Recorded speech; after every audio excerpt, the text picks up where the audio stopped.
This is the Final Word Cricket podcast. Adam Collins and Daniel Norcross back in Norcross's sitting room in Tooting in South London. We're here for Morris Blackburn Lawyers, Australia's #1 plaintiff law firm. More about them later. You are here because Jeff had a blackout in Lisbon yesterday. And we weren't quite sure how that was going to play out. So in comes the super sub. It's Norcross week, both for the weekly season 18, episode 9, and also story time later in the week as well. Hello to you.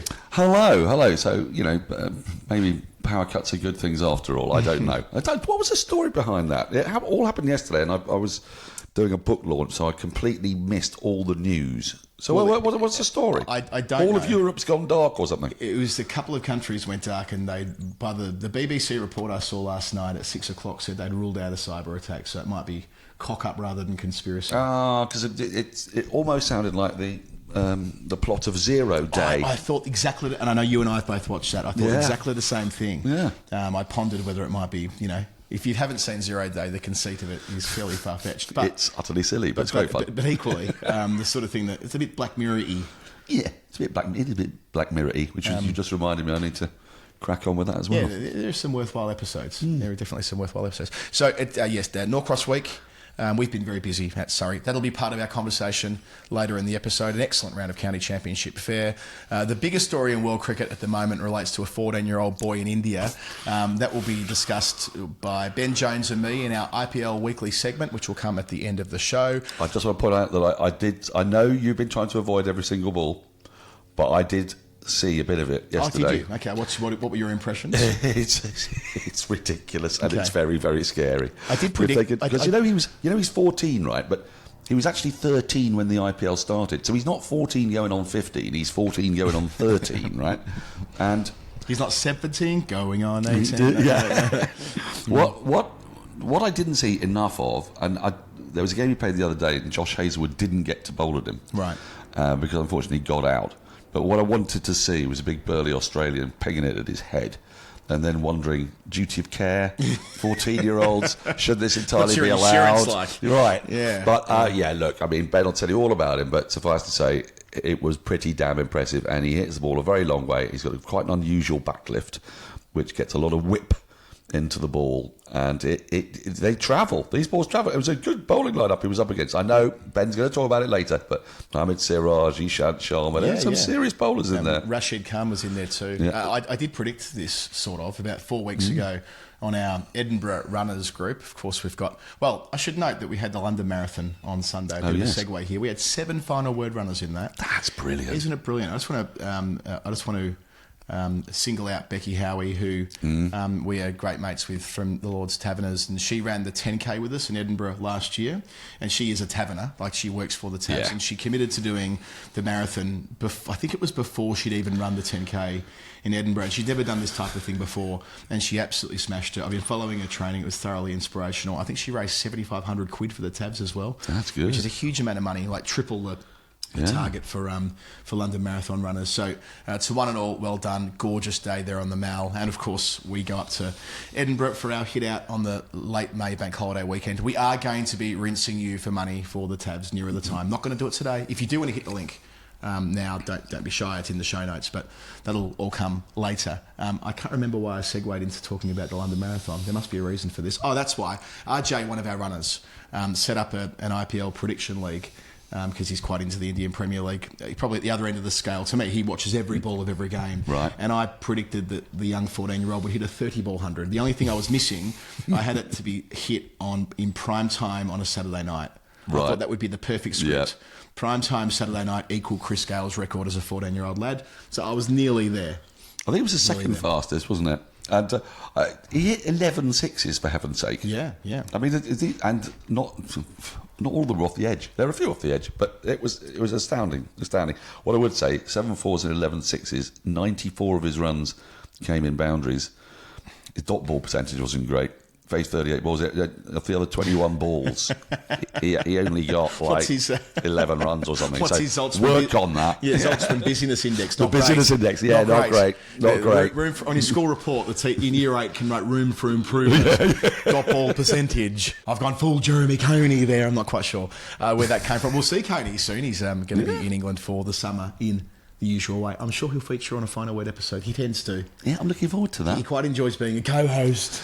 He likes emphasising when he's a co-host on the show. Can't wait to see him soon. Great man. There's been also another troubling week for Indian-Pakistani relations, which has entered the cricket conversation, which is worthy of comment. Other bits and pieces in the usual way on the Final Word. Let's tear into it. Heaps of follow-up from our Richard Gould interview last week, which I kind of expected when doing it. I thought there'd be a few news organisations that would pick up on it, and so it proved. Bit of a slow burner in as far as there were still news reports this morning, and we've published like a week ago. So in Australia, the most interesting angle was the two-tier conversation. So I felt the most important element of that was Richard Gould being quite strident in saying that accelerating the cycle from 4 years to 3 years, which is the effective 2 tiers, because if you've got fewer test-playing nations in the top flight, you'll play each other more often. In turn, as was said when these stories were released in January coming out of Australia, as Richard also noted. And that's home and away then, isn't it? So you're effectively getting 2 Ashes series every 3 years. You are. 2 5-test series against India every 3 years. You are, yeah. So it'd be a lot. Yeah. But Gould's sort of saying, I don't recognise that as an idea, and adding that he thought the 4-year cycle was perfectly fine. So that's interesting to me, that there's a division growing there. And also the conversation around Saudi Arabia, similar framework, acknowledging that it was the conversation's percolating more in Australia than it is in the UK. So there was coverage of that. Wider coverage in India around the comments in relation to the BCCI, Richard's view that we're too tough on the BCCI in the media, which was interesting, but also as a bit of a twist on that, when a couple of years ago I'd asked him about whether they'd ever consider turning the 100 into a 20-over competition. Yes. He was very strong, saying no, that's not on the agenda. Now, different world, with the investment from the IPL franchises and others as well, but primarily IPL franchises, the conversation around 100-ball cricket becoming 20-over cricket over here, that feels like it's open again. Yeah, well, I suppose in a way it's done its job, hasn't it? That's the reason that whatever your thoughts on the 100 are, and there's no point in trying to relitigate this business of 2 divisions of the blast instead. We've talked that through to death. What the 100 was designed to do was, they said, get more engagement, and to that end, rather stupidly put something together which assumes that people are so thick they can't count to 6. So you do it with 100 balls, and that was kind of what that was sort of the headline of the reason for the format. Yep. But actually, what the 100 was designed to do was to rake in hundreds of millions of pounds. And actually, the format is kind of neither here nor there. Now it has raked in hundreds of millions of pounds. The people who are putting in hundreds of millions of pounds probably go, well, why isn't it T20? Because we invest in T20s everywhere else. So it kind of makes a bit of sense. You could see that happening. I mean, I guess the one thing that you do have to consider is that one of the great strengths of the 100, and one of the attractions of purchasing a franchise, 50% stake in a franchise, is that you get a women's team as well, which you don't get around the rest of the world. And the 100, the format of it is not just about 100 balls, it's about playing both matches together. 2 T20s back-to-back is actually significantly longer than 200 games back-to-back, because you're getting 20, 40, 80 extra balls. That is a bit of time, actually. That's an hour and a half extra on the day, isn't it? So, it'll be interesting to see if they do go T20, and if they go T20, whether they keep double headers. Yeah, and I hope if they go to T20, it remains the same format for the men and the women. What I wouldn't want to see is, women's 100, men's T20. Or indeed women's T10. Well, let's get the women's game played in a shorter window in order to make sure the overall sell. Yeah, I'm not saying for a moment that's on the agenda, but you can see where if they tried to satisfy one of the pressure points was that T20 cricket, domestic T20 cricket, can often take 4 hours to play, which at the time was unpalatable for wanting to find a TV partner who wanted 3 hours in the BBC. So a long time ago, as you say, this has all been litigated and done to death, but that was an interesting part of the coverage. Some stuff in Europe too, so I kind of threw him a wide one outside the off stump about whether England should tour they should have a European Cup each April or May, where you would have a Scotland, Ireland, Netherlands, England, and England wouldn't need to be the first team, but an England team, so that there'd be the chance to help promote, not just promote cricket in those countries, that's almost patronising now, but give the chance for there to be an annual framing around the 4 European nations, because there used to be something similar in football many years ago when I was growing up, which was the home internationals every year. It was rugby, of course. They'd all play each other, and Republic of Ireland was involved in that as well. So England would play Scotland every year, home and away, and it became a kind of event, didn't it? I don't know if it would be quite the same sort of event, but I can see the argument for it. Well, if you only ever played it elsewhere, so not in England, you would help drive revenue. People would go. The Barmy Army would rock up in massive numbers. Like when we were in Netherlands a couple of years ago. It'd be awesome, right? And there's actually a weekend for it. The elaboration of the thought since we did the interview was that May Bank Holiday weekend, the one we're coming up upon, it's an IPL window, which means that there's no other real international cricket being played other than a test series in in Bangladesh right now. There's a scarcity for international cricket. You could pull off something like this across 5 days, right? A T20 tournament. You play Friday, Saturday, Sunday, Monday.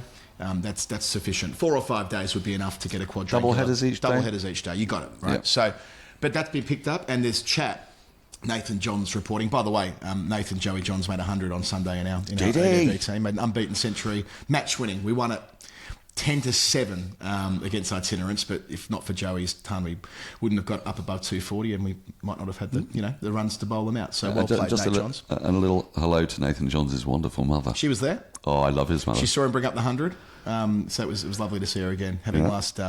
She's a proud mother, that one. Been with her in New York at the T20 World Cup last year, wasn't it? Anyway, there you go. Dancer, you know. Sure, I do know that. I'm sure he's listening, and I'm sure he's mortified by the fact that I'm talking about his mum again. All very respectfully. That's why I'm doing it. But he's been reporting on his excellent Substack that the Euroslam, I don't know what it's called now, it's called something like the European Pro T20 or some bullshit, that's going to be delayed again.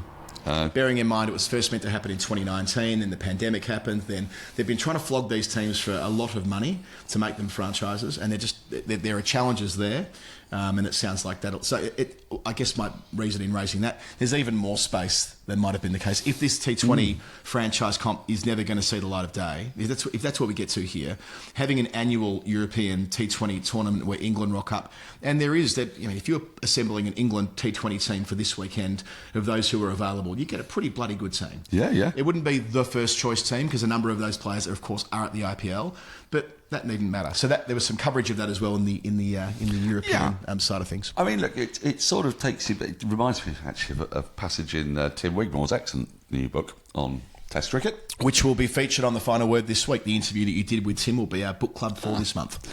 Yeah, we spoke to him during the county match that just took place at the Oval, and there's a reminder that England and Final Word listeners, especially Storytime listeners, be very aware of this. That England played 2 Test matches simultaneously in 1929. Yeah, 1930. 29-30, yeah. Yep. It was one in the West Indies, one in New Zealand. And so, he posits the question, can either of them really be a Test match? Because they couldn't be the best teams because you've got 2 teams playing simultaneously. That part doesn't really matter. But what it illustrates was that in the early days of cricket, England, considerably more than Australia, it has to be said, attempted to grow cricket in other countries. They sent teams to New Zealand, they sent teams to West Indies, they sent to South Africa in the very early days to try to spread the gospel of cricket. So it would be kind of in keeping. There's nothing sinister and weird about a third string English team playing matches against Ireland, Scotland, the Netherlands, especially when it is in the format of the game when oftentimes you're already seeing that. Even when England are playing a bilateral series, there'll be resting and rotation and other considerations, sometimes even domestic T20 comps and the workload of players around what they're going to do to maximise their income. It's all factored in. Yeah. So, I don't think... This is one of those things where now we're talking about it, I'll be interested to see where that goes into the future. The other thing structurally, now we didn't go into huge depth with Richard Gould about this, although a couple of people did talk to me about it afterwards, was the review that's taking place into the county game right now. So this isn't the ECB's review per se.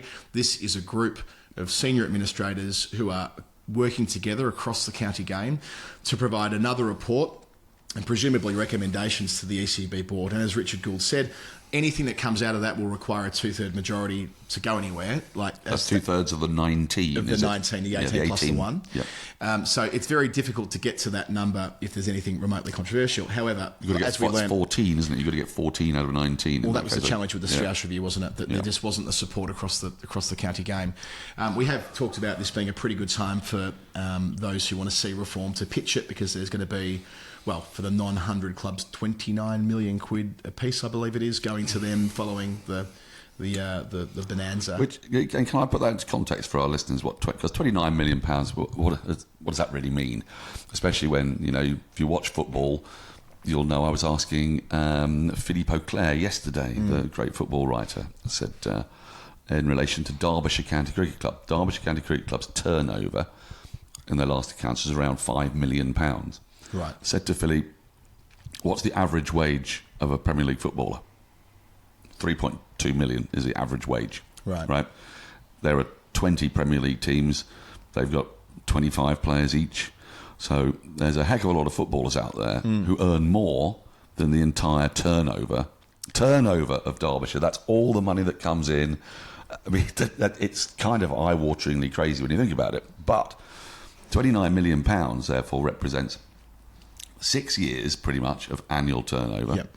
It represents, Derbyshire made a profit of £100,000. It represents 290 years of profit, right, for Derbyshire. Yeah, now, understood. I mean, when you look at the numbers like that, they basically looked after Derbyshire, Leicestershire, Northants, Worcestershire for decades to come. Should do for the next couple of decades. Yeah, that's the proposition, that they've safeguarded, because we're 12 months ago we had that conversation with Ben Bloom, excellent book that he wrote about the challenges of the batting for time. Yeah, he wouldn't have known when, and I joked with him last week at the Wisdom dinner, and he jokes about it himself that his book's obsolete now in some respects, owing to what's happened with the 100 sale.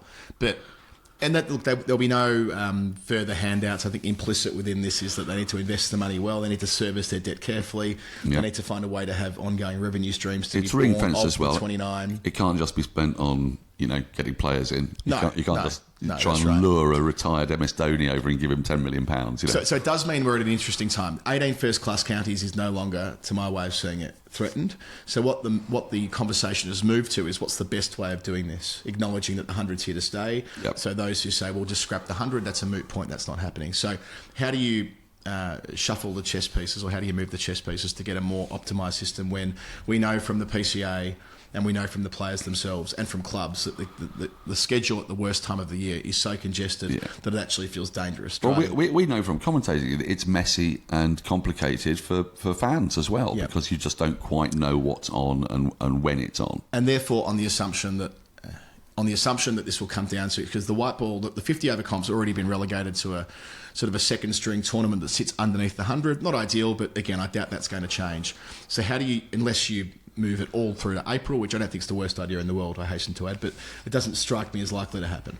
So if you have 14 championship games and 14 home and away blast games, where can that be tweaked? Where's the wiggle room? Now, personally, I think the wriggle room is turning the blast into a version of what it was during the pandemic in 2020. In 2020, 3 groups of 6, you play each other home and away. There's 10 games in an elegant system, and then 2 teams from each group go to the final, 6, maybe 8 go to the quarterfinal, with the lucky loser kind of energy, which is quite common in tournaments like this. So there'd be an elegant way of resolving this, and 4 blast games might buy you back, I don't know, if you're being generous, 12 days back in the schedule when you account for travel, maybe 10 to 12 days. So not quite as much as 2 county championship days, but a decent slab of time, more than a week. But it's also the frenetic nature of that T20 blast. That's right, because when you say, well, it's only 4 days, it isn't really 4 days. It's travel days, and it's being clumped together. It's also fatigue, not just of the players, but of fans, because you'll find sometimes a county's got 2 or 3 T20 fixtures in 8-9 days. Now, people aren't turning up to all of those because there's the cost, there's the time element. So actually, you make it more of an event because you're playing. But they're not following it. This is the truth of it. Unless you're the most dedicated, hardcore county fan, it is an unmanageable competition to fully stay on top of. They are definitely lacking in scarcity. Now, I understand why, two groups playing each other twice, it makes sense when you sort of think of it in holistic terms. But at the moment, But they don't even do that, do they? Because you play 14 games in a group of 9. So it's not even... Right. It's not even entirely right. So it's a couple of counties you don't play twice. Well, that's a good point. I hadn't considered that, but it's nearer to that elegance that you often want to see in a tournament. But what you're really saying here is, are counties who rely so heavily on their blast revenue willing to lose 2 home games in exchange for getting maybe 10 or 12 days back into their year? So a good point made on our Discord channel today, on our WhatsApp group actually, was that if there was more effort put into marketing the games as they are, you might be able to make back what you lose in 2 games there. I acknowledge that putting on 4-day cricket is more expensive for lots of reasons. Putting on a 4-day game is more expensive, and of course they're making money out of the blast. So the more, I guess, the short-term financial profit loss statement decision would be to jettison 2 county games. But I think there's room to grow those existing home fixtures, if you've got 5 of them, to make them bigger events and in turn recoup what you're losing, and in turn saving a couple of championship rounds which otherwise will be on the chopping block. And I think you've got to do that when you consider that the championship is played a lot in April, 4 games in April. We had a very fortunate April. Sometimes you do get fortunate April. Sometimes you do not get a fortunate April. And you have 4 games played at the back end of the season, September. Both those times are pretty perilous weather-wise. Yep. So you can end up utterly destroying the integrity of the tournament by, let's say, and it happened last season, didn't it? Durham didn't get out to play a single ball of their first game. It happened to Yorkshire a few years back when they didn't get to play. How many days did Gloucestershire lose a couple of years ago? Exactly. And so then almost from the very beginning, those counties find it almost impossible to play catch-up. And going back to the 100 and the illustration with Derbyshire, £29 million representing 290 years of profit. Now, if you take out 2 blast games from a ground that has a capacity of 7,000 people, right? Let's say you're not able to recoup those 2 blast games from better marketing. Let's just say that doesn't happen, or you only recoup a bit. The counties aren't losing a great deal of money, but you think their turnover's 5 million. What do you think 2 home blast games represents to Derbyshire, Northants, Worcester in terms of revenue? Yeah. I mean, it's a fraction of the amount of money that they're about to get. So that money, they've sold August, they've made this amount of money. We don't need to go through with the rights and wrongs of it. The fact is that money is there, and it's there to look after county cricket and to look after cricketers, and reducing the amount of games they play satisfies that requirement. I think you're right, the most elegant way of doing it is to remove some of the blast, because you've already got the 100, so you've got a load of short-form cricket. Heaps. The fact there's a second T20 competition is a little bit confusing, but it's what it is. Taking away from that rather than taking away from what is a scarcer product, the uniqueness of the red ball game, is surely the right way to go, especially when Test cricket is so important to a country like England. I mean, they make an awful lot of money from Test cricket and selling Test cricket rights, and people going to watch Test cricket. It's a larger part of the ECB's economy, isn't it? It's the biggest part. It remains the biggest part of their annual revenue is the TV rights they sell on the basis of their Test cricket, and attendances as well. And we know that that's partly a story about exorbitant ticket prices and so on. But yeah, it's for all the reasons you've stated, the time of year the championship's currently played, and you're never going to see bulk county cricket played in the middle of summer again, because of the way in which white ball 20 over cricket and 100 dominates it.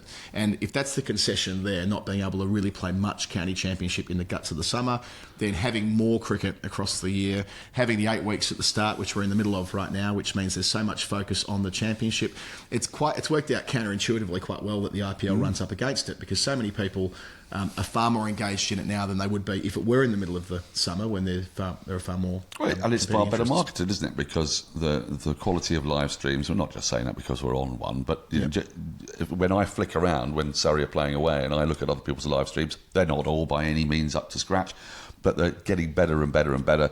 The cost of doing that's better and better. More people are engaging in the radio, I mean, you've only got to talk to the guys at the BBC about the number of people who go on to their live page for County Championship to know that the County Championship is actually engaged with really quite a lot. Yeah.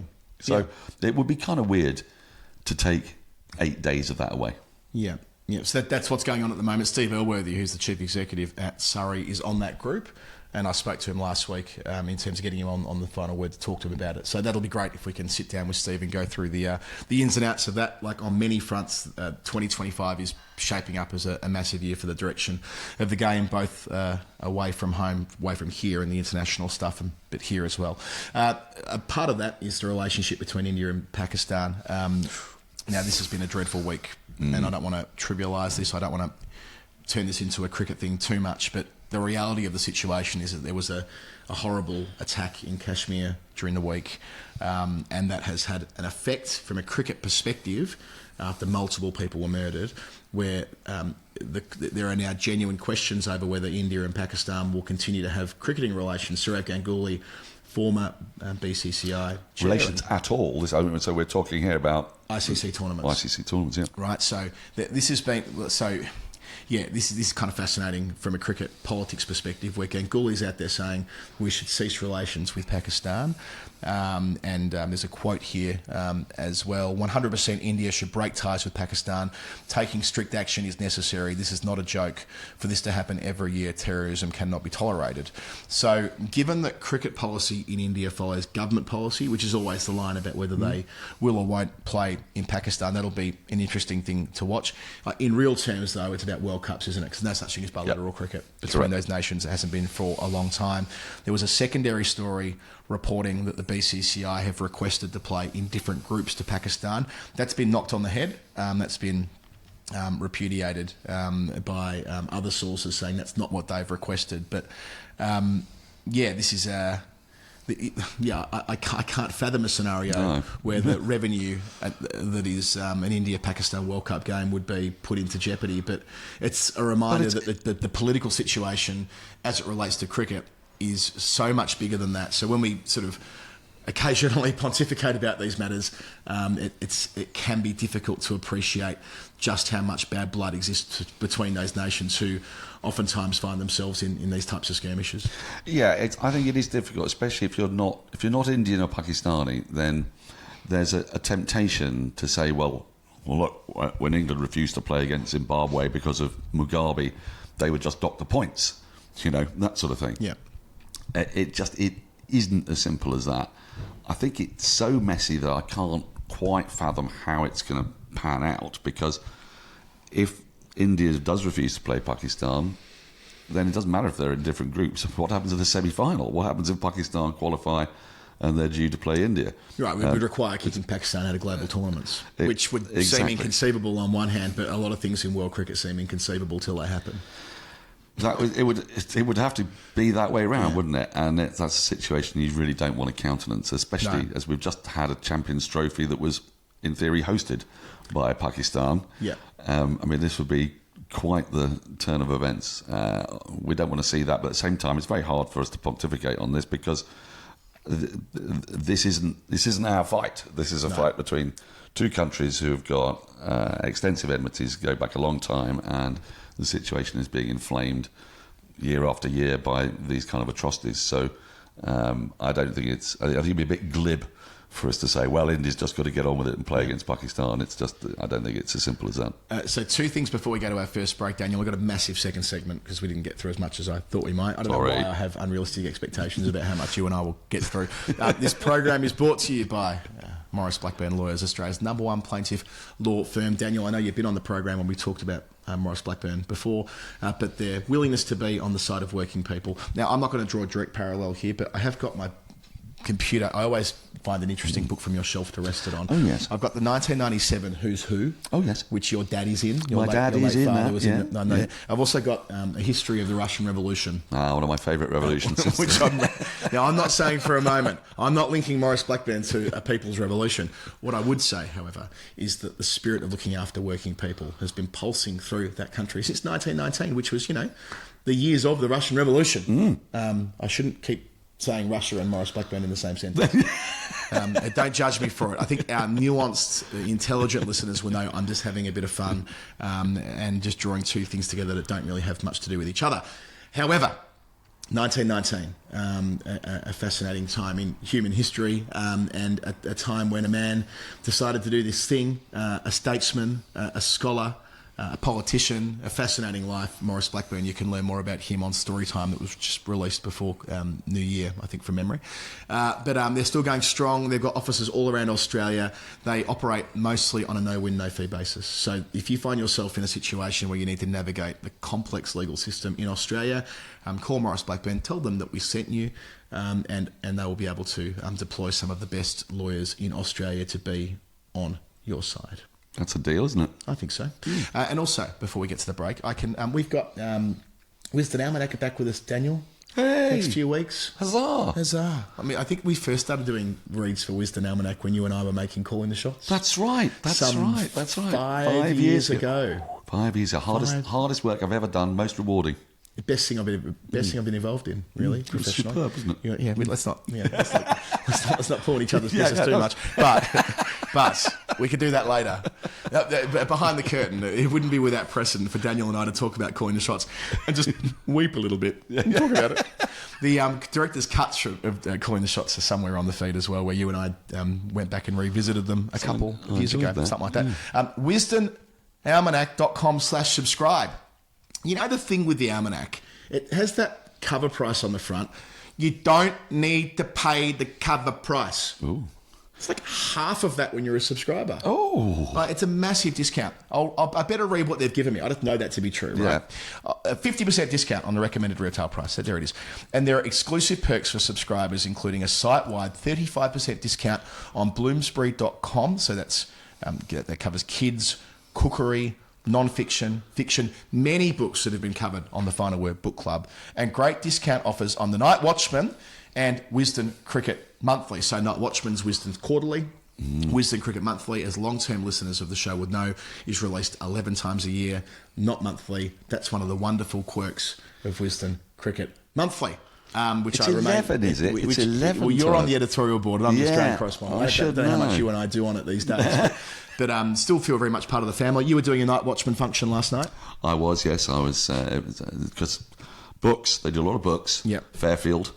And a couple of books just come out. Scott Oliver's new book, which is a kind of a sequel, if you like, to Sticky Dogs and Stardust, about truly amazing cricketers playing club cricket in England. This one features Michael Holt and Jesse. There's an incredible chapter on Jesse Ryder.